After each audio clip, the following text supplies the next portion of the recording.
let's just say today is the last day of your life. You're to pass away. And we're at your funeral, we're at your memorial. What do you want people to say about you? What do you want to be remembered for? Do you want to be remembered as someone who brought joy, who brought laughter? Do you want to be remembered as someone who made people feel better about themselves? Do you want to be one of those individuals that when they leave your presence, they go, man, I remember how she made me feel. I remember when he told me this. What is the thing that you want to be remembered for when it's all said and done? And here's why I ask that question. Based off the answer to that, you then go, oh, are these goals line up with who I want to be?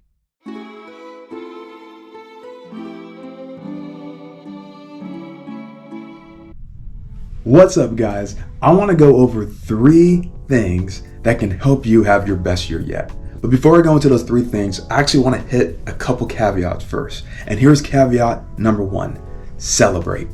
Did you celebrate your previous year? Think about this. You may not be where you want to be, but I'm willing to bet that for many of you, you're probably a lot further in your growth than when you were a year ago. Think about that. Have you actually taken the time to celebrate and rejoice in the things that you have developed in? Think about that new skill set. Maybe you set out to have a new job and now you're living in it. But have you taken the time to celebrate what it is that you've accomplished, how far you've come, how much you have grown in the past year? So caveat number 1 is celebrate. Caveat number 2, grieve. Now I know that sounds a little morbid, but I want you to think about this. You might have experienced some loss this past year. Maybe the loss of a loved one, maybe the loss of a job, maybe the loss of a friendship, right? But think about the things that you may have lost.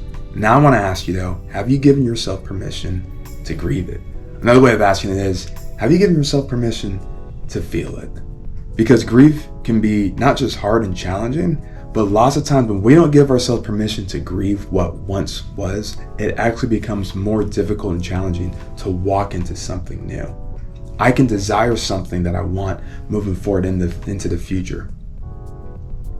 I can desire something that I want moving forward into the future. But if I'm not careful, if I did not slow down long enough to actually grieve what once was, I can actually end up taking that with me unknowingly into the next season. I've heard it been said that how you leave one season is how you will enter the next. So I just want to ask you, have you given yourself permission time to grieve? And if you haven't, do that. Matter of fact, one of my pastors said it like this. He said, I have learned to schedule my grief. What about you? What would it look like for you to actually schedule just 15, 20 minutes of silence, whether it's in your room, in the living room, abundance room? For me, I love taking walks, but there are times where I know that I just feel disoriented in my mind, in my heart, in my soul. And I know I need to just schedule that. So go ahead and give yourself permission and time to grieve. Caveat number 3, reflect. If you're new with us, my wife and I did a previous episode talking about how we reflected on the previous year. And you need to do that too. Have you taken the time to actually learn about yourself? Have you taken the time to learn some new things about the characteristics of God? What's that new discipline or skill set that you have acquired over the past year? But have you actually taken time to reflect on the previous year so that we can be more purposeful going into the new? And caveat number 4, stop. I know that sounds crazy, but think about this. So many times we're so fixed and focused on trying to get to the next thing. We're trying to go to the next season. We're trying to get to the next destination. But in order to go somewhere, it also requires you to stop doing some things. If I'm walking in a certain direction and all of a sudden, because I want to hit a new goal, right, then it requires me to make a shift in something. But in order to go in a different direction, it requires me to stop going in another one. So here's a question I just want to ask you. What is something you need to stop doing so that you can start doing something new? I know for myself, if I'm just being honest, I actually need to stop on my screen time. And I'm not going cold turkey or anything, but I do realize that some of the things that I want to do and some of the things that I want to accomplish requires me to actually lessen my screen time. I'm not just talking about my cell phone or my laptop. I'm also talking about the television, whatever it is that looks like. So what is that thing for you? And you actually may not know the answer to this question right now, which is fine. As you're thinking through those goals or those things that you want to hit moving forward into the new year, give yourself permission to stop and ask yourself, hey, if I'm going to start this thing, what is the other thing that I have to stop? Every yes to something equally requires a no to something else. So what are some things you need to say no to? What are some things you need to stop? And again, take that time to look at whatever it is you want to do, where you want to go. And once you've decided that, then take a step back and go, okay, then I need to stop some things. What is that for you? So quick recap. Caveat number 1, celebrate. Caveat number 2, grieve. Caveat number 3, reflect. And caveat number 4, stop. So those are the 4. Now let's dive into the top 3 things that we need to look at if we want to live a more focused, purposeful life going into the new year. So here's number 1. The first thing you want to do before you get into all the goals, all the dreams, and everything that you want to accomplish, you have to have a who goal. Craig Rochelle says you have to have a who goal before a do goal.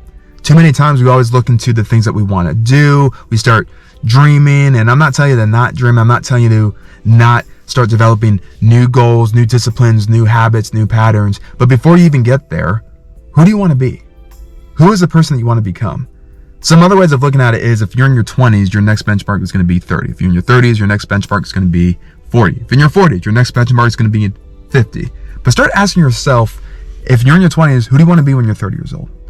Who do you want to be when you're 40? Who do you want to be when you're 50? Another way to ask it is, at the end of this year, what will I be celebrating? Or another question to ask is, 5 years from now, we're having a party. What are we celebrating? Now, let's get very real. Let's get very transparent and open here. This is going to feel a little morbid, but just roll with me here. Let's just say today is the last day of your life. You're to pass away. And we're at your funeral. We're at your memorial. What do you want people to say about you? What do you want to be remembered for? Do you want to be remembered as someone who brought joy, who brought laughter? Do you want to be remembered as someone who made people feel better about themselves? Do you want to be one of those individuals that when they leave your presence, they go, man, I remember how she made me feel. I remember when he told me this. What is the thing that you want to be remembered for when it's all said and done? And here's why I ask that question.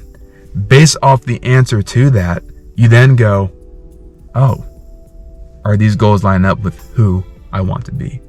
Are these disciplines that I want to start developing lining up with who I want to become? You gotta know who you want to be first. You gotta have the who goal before you start doing things. So many times we get caught up in the action steps. I'm not saying that the action steps doesn't matter. It 100% does. But is it in alignment with who you want to become? For me as a person of faith, let's take it a step further. If I'm a follower of Christ, it's not just good enough for me to know who I want to become. Who does God say I am? Now, because I've said yes to him, my purpose is already complete, right? When you think about the Great Commission, the greatest commandment, to know God and make him known, to love him and love others back to him. So my purpose is already complete in him by just knowing Jesus. But as I discern more of that, I start thinking through the gifts and the talents and everything that he's blessed me with. Essentially what you're asking is, Lord, what do you want me to do with it? How do you want me to utilize what you have given me to be an impact to other people so that I can bring people back to him? So I want you to think through that. Who is it that you want to be? Who do you want to become? This is the way more important question. And here's why this matters. Is it possible that who you want to be may not line up with who God wants you to be? Does God have a say in how he wants to navigate and guide your life? One of my pastors, Pastor Ben Pirtle, said it like this. He said, I want you to imagine that there is a seat in your mind or in your heart. And in that seat, this person or this thing has authority and influence to make decisions over every single area of your life. Here's the question. Who sits in that seat? Is it your family? Is it your politics? Is it a close friend? Is it your workplace? Is it culture? Is it the world? Is it society? Who or what is sitting in the seat of your life that is basically just guiding and directing everything. You got to have a who goal. I had recently watched this clip by a gentleman named Myron Golden, and listen to what he said. He said, here's why you being afraid of something is a problem. Because fear is a controller, and what you fear controls you. That's why God desires for us to only fear him, because he's the only one that deserves control. Why am I talking about fear as we're talking about having a who goal? Because lots of times that is the thing that's influencing our mind the most. Now, when you hear something like that, fear really can be replaced with the word revere. So when you hear the word fear the Lord, you can actually say revere the Lord. What does it look like for you to actually start having reverence towards God? So if I were to reread that quote, and let's just replace the word fear with revere. Let's read it again. Here's why you being afraid of something is a problem. Because reverence is a controller. And what you revere controls you.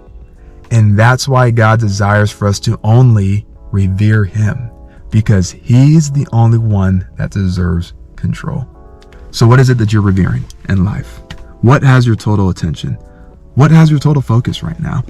I think of a verse in Hebrews chapter 12, verse 1. It says this, therefore, since we are surrounded by such a huge crowd of witnesses to the life of faith, let us strip off every weight that slows us down. In other words, people are watching us. People are watching you right now. And we have a part to play to strip off anything that's weighing us down. And let us run with endurance the race God has set before us. So here's the deal. You're currently running a race right now in life. The very fact that you're living, you have a race to run. But the question is, which race are you running? And are you running the right race?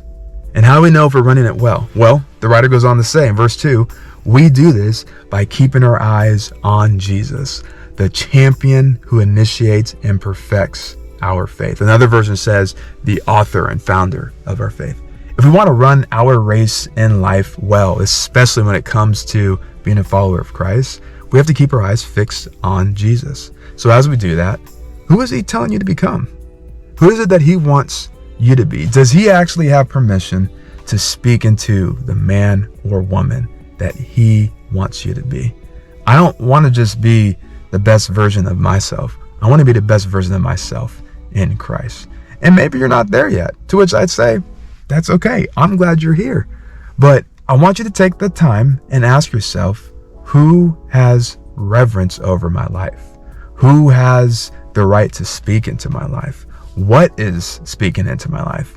And when you think through the answer to that question, whether it's family, friends, politics, whatever it is it adding on to being the person that you want to become? Does it line up with who God wants you to become? But I want you to think about that. You need to have a who goal before you have a do goal.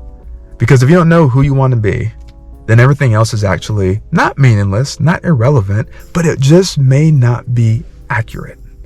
Let's not live our life in a sense where we're just developing good disciplines and good habits. Let's develop great disciplines and great habits that are accurate and represent the person on who we want to be. So before you start thinking about what you want to do and what you want to accomplish, ask yourself, who do I want to become? Because it is very possible that you might be doing something or might want to pursue something that actually doesn't line up with who you actually are. So have a who goal before a do goal.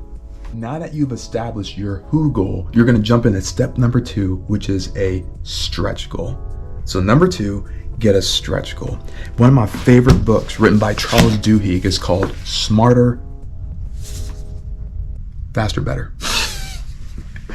I forgot the name of it that quick. A great book called S.M.A.R.T.E.R. Faster, Better, written by Charles Duhigg, writes on a chapter called Stretch Goals. And in this story, he actually talks about how the gentleman who was over the head of the railway system wanted to develop the world's first bullet train. In 1955 in Japan, it took a 20-hour train ride because at the time the fastest train can only go about 65 miles per hour. Well, this gentleman wanted to shake things up. He wanted to increase the time and he wanted to get it to go 120 miles per hour. But part of the problem is, as they were developing this at the time, lots of times railroad tracks were built around hills. So they had to turn, they had to weave through mountains and everything. And so the individual said, well, why can't you just build something that actually just goes straight through the mountains? Think about it. If a train had to go 120 miles per hour, it would be pretty hard to get around curves around a mountaintop, wouldn't it? So instead, he started getting innovative and he asked, why does it need to go around anything? Why can't you just build something that goes through the mountain itself? Needless to say, they redesigned train cars that held their own motors. They rebuilt gears so that they messed with less friction, and they reinforced new railways. So fast forward from 1955 to 1964, we end up getting the world's first bullet train. And instead of taking 20 hours to go from one point to another, it then shortened it down to 4. All because somebody was willing to push others outside their comfort zone and gave them what's called a stretch goal. So, what's a stretch goal? A stretch goal essentially is something that helps you to be ambitious towards something that seems out of reach. A stretch goal is going to disrupt your complacency. A stretch goal can promote a new way of thinking. That's what this gentleman was doing. He was stretching them and disrupting their complacency. So if a stretch goal is all those things, let's just turn that to a question. Y'all know I like to lead with questions. What in your life needs to disrupt your new way of thinking? What in your life needs to disrupt complacency? What in your life needs to promote a new way of thinking? Think about the things that you're looking to be ambitious towards that might seem out of reach. It might be getting out of debt. That can feel very overwhelming. But guess what? If it doesn't disrupt your complacency, then it's probably not a stretch goal. In other words, it's not big enough. A stretch goal is very similar to maybe what you've heard before called a BHAG, big, hairy, audacious goal. It just feels that you can't achieve it. It feels so far out of reach that there's just no way you can do it. That's the point, is that it's to stretch you. It's to promote a new way of thinking. So when that gentleman said, hey, I don't need the tracks to go around the mountains, I needed to go through. What was he doing? He was stretching their mindset. Behind every single problem, there is a solution. And it's easy to go, well, I don't have the money or the resources or the time. Guess what? You actually have more than you realize. Whatever it is that you're thinking that you're looking and wanting to accomplish, there is something on your end that you can do to start taking action towards that. So we already talked about the who goal. Now that you've identified who it is that you want to become, now that you've discerned what it looks like for you to step into being the person that God has called you to be, you then start looking forward and go, okay, what's the stretch goal here? Maybe I need to get out of debt before God takes me to that next season. Maybe I got to go back to school. Maybe I need to read more books. Maybe I need to slow down on my screen time.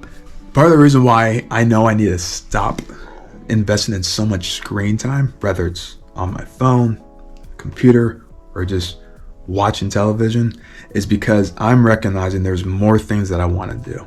And I'll be honest, I'm kind of a little nervous to say it publicly. So a stretch goal for me is I really want to create an online digital class. And it's something I've been wanting to do actually for a couple of years. Another stretch goal is I want to start doing merch and paraphernalia and things. Another stretch goal for me is I want to really kind of drop a little more reels and shorts and everything like that. And I know this feels very like all of it just ties to the whole digital piece. The thing I really realized is Omar from Think Media said it best. He said, my insecurities have paralyzed me from sharing my thoughts. And I've never connected more with the statement. So for me to pursue creating an online digital course or to pursue posting more reels and more clips, what I'm realizing is the reason why I haven't done it is because I've just allowed my insecurities as well to get in the way. Battling with thoughts of I don't think I'm smart enough or capable enough, or who's going to watch, who's going to want it. My point is, these are things I'm stepping into. So I'm starting to put together like a program and I'm outlining some things. This is stretching me because it's pushing me outside my comfort zone. It's disrupting my complacency. What I've realized is I personally have used screen time not just so much as something to quote unquote relax, which sometimes it is, but other times I do it to avoid. And so that's my thing. What about you? What's your stretch goal? What's something you need to do that's going to promote a new way of thinking? What's something you need to do that's going to disrupt your complacency? What's something you need to do that's going to help you be ambitious towards things that seem out of reach? I'm just being real. Everything I just told you feels very out of reach for me. But I'm going to try. I'm going to push myself. And going back to what I talked about earlier, going to our caveats, that's something that I need to stop so that regarding screen time, so that I can do more in the days to come. So, stretch goal. What's yours?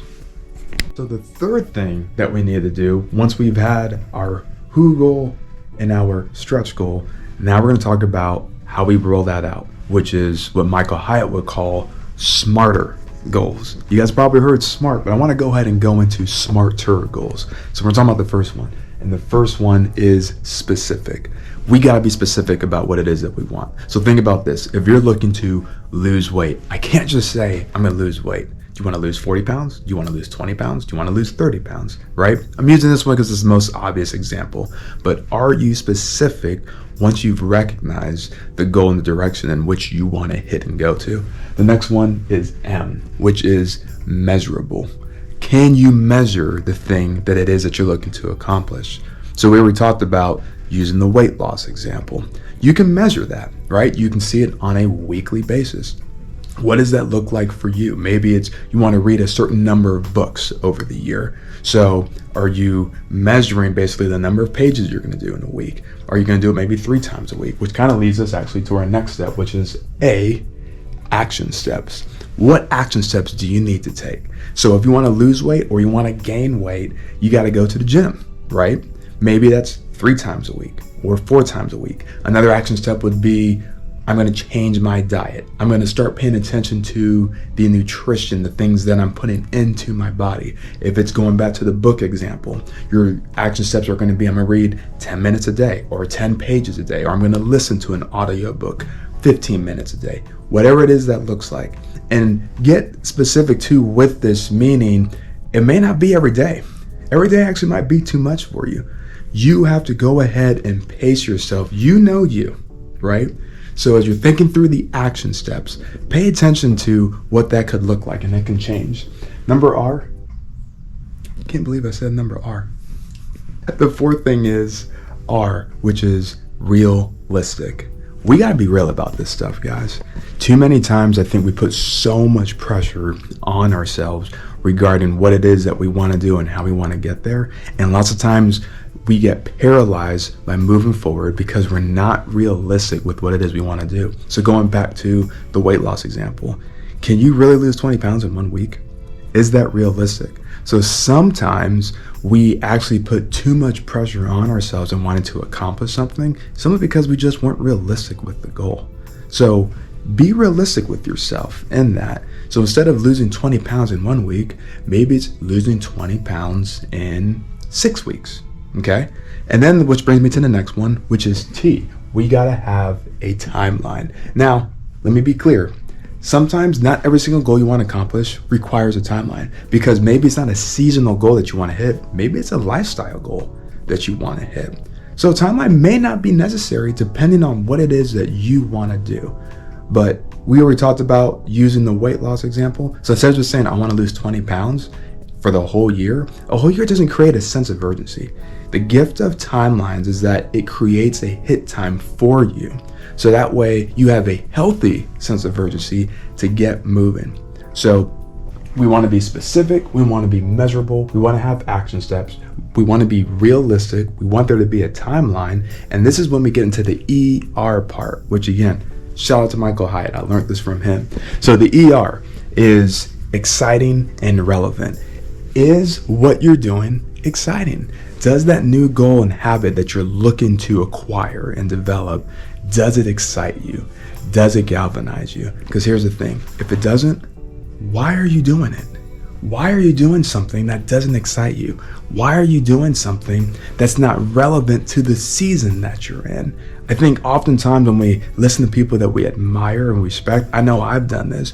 There are people that I look up to and they'll say, I read 1 book a month, which leads up to 12 books in a year. By the way, if you do that, awesome, props to you. What I recognize about myself though, as I try to do that and keep up with that pace, I would only remember one thing from the book. And not only that, I would find myself not really applying a lot of things from the multiple books that I read, which to me was actually a personal loss. I don't want to just be a gatherer of information. I want to be an applicator of information. So my thing is, if I can't apply this immediately, or if I'm not willing to apply it immediately, then I'm not going to read it. So what I've learned to do is I've personally found more value in reading maybe 3 books in a year, but I'm taking notes now. And then I'm turning statements into questions and I'm discerning what does it look like for me to apply this in my life so that I can be better. So my point is, I don't want to just read books just because I see 2 or 3 other people that I highly admire and respect doing it. I want to read it because it excites me and it's relevant to me and in my season of life. So, question for you, is the thing that you're looking to develop in, does it excite you? Is it relevant to this season? There are certain things that you didn't care about 2 years ago, 3 years ago, maybe even 1 year ago. Why? Because you're in a different season in life.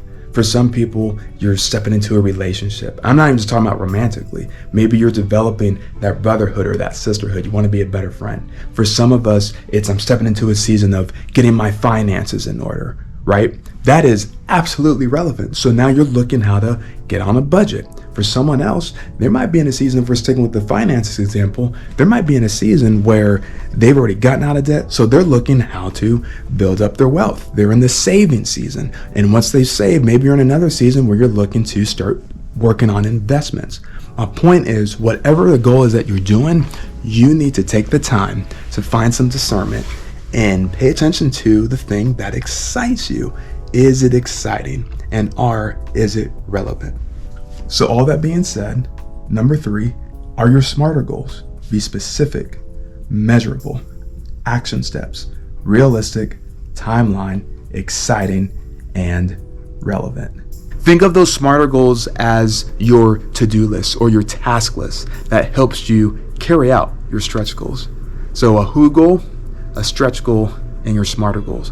And as you guys are going through those things, I want you to write down what's motivating you to do this. Let's think about maybe the goal is to get out of debt. Instead of just saying, I want to get out of debt, maybe you have the opportunity to pay it off this year. Remember going back to specific and timeline or measurable? That kind of includes that. If it's not this year, maybe it's 18 months because you got to be realistic about it as well. Instead of just saying, I want to get out of debt, what if you wrote down, I want to get out of debt so that I can give more generously? Or I want to get out of debt because I want to position my family to be in a more independent situation. Or I want to get out of debt so that I can start making more decisions that would benefit not just myself personally, but I can start getting into investments. Think about all the things that you can do. Maybe it's $20,000, $30,000, $40,000. I don't know. And it might feel big, but imagine the decisions that you made today moving forward for the next 6, 12, 18, 24 months. And imagine how different your life could be if you got out of debt. You see what I'm saying? So write down the motivations or the inspiration as to why you want to get out of debt. Another one might be school. Another one might be reading books. I don't want you to just read books because it's something good and smart and beneficial to do, which it is. But what if you wrote down, I'm going to read a book every 2 months or 3 months, whatever your goal is, because you want to grow and be a better leader. You want to be able to have information and value that will pour back into people. But think about that. Write down the motivation of why you're doing what you're doing. The second thing you want to do, go ahead and get a progress tracker. Start tracking down what it is that you're looking to do. If you have a full focus planner, which is done by Michael Hyatt, it actually already comes with that. But essentially what a progress tracker is, you would just write down the number of days there are in a month. And let's just say you are going to work out 3 days a week or 4 days a week. And this is what you do. every single time you do that, you would just highlight those 4 days that you did in a week. So imagine if you did this every single month, you get to the month of March, or you get to the month of July, and you're able to go back and physically look and see where your progress has been. There's something that galvanizes you about seeing your development. So keep track of your progress, whatever it is, that commitment that you have made to yourself.